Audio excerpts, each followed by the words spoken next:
নমস্কার বন্ধুরা, প্রত্যাশায় আপনাদের স্বাগত। তো অনেকেই আমাদের কাছ থেকে জানতে চান, যারা পুকুর ছাড়া ছোট জলাশয়ের মধ্যে মাছ চাষ করতে চান বা বায়োফ্লক করতে চান, তারা কী ধরনের মাছের চাষ করবে। তো আপনাদের বলে রাখি, এগুলো হচ্ছে পাবদা মাছের চাষ কিন্তু আপনারা করতে পারেন।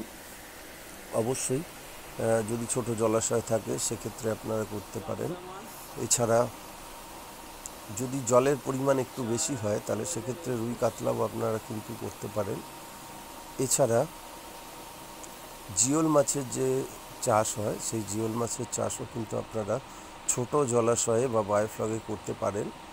তো তাদের জন্য বলে রাখি যে আপনারা কিন্তু শিঙি বা মাগুর, দেশি এই যে যেগুলো দেখতে পাচ্ছেন দেশি শিঙি মাগুর, এই দেশি শিঙি মাগুরের চাষ আপনারা করতে পারেন।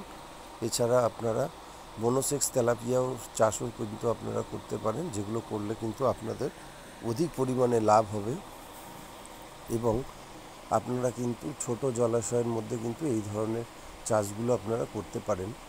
বর্তমানে কিন্তু এই ধরনের মাছের বর্তমানে বাজার চাহিদা কিন্তু প্রচুর পরিমাণে রয়েছে। তো আপনারা চাইলে কিন্তু এই ধরনের শিঙি মাগুরের চাষ আপনারা করতে পারেন এবং আপনারা এই যেটা দেখতে পাচ্ছেন এখন মনোসেক্স তেলাপিয়া, এই তেলাপিয়ার চাষও কিন্তু আপনারা করতে পারেন। তাতে কিন্তু আপনারা অধিক লাভবান হতে পারেন। তো দেখতে থাকুন আমাদের ভিডিও, এবং আমাদের এই ভিডিও যদি আপনাদের ভালো লেগে থাকে তাহলে অবশ্যই লাইক এবং সাবস্ক্রাইব করবেন, এবং যদি কিছু জানার থাকে অবশ্যই প্রশ্ন করে জানতে পারেন। এবং আমরা কিন্তু ডেলিভারি করে থাকি এই ধরনের পলিপ্যাকের মধ্যে। অতএব যারা দূর থেকে এসে মাছ নিয়ে যেতে চাইছেন বা নিয়ে যাবেন তাদের কোনো অসুবিধা নেই, আমরা কিন্তু সেইভাবেই প্যাকিং করে দিয়ে থাকি।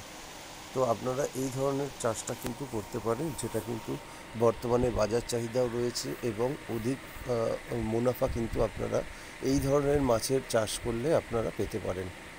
নমস্কার সকলকে, দেখতে থাকুন আমাদের ভিডিও।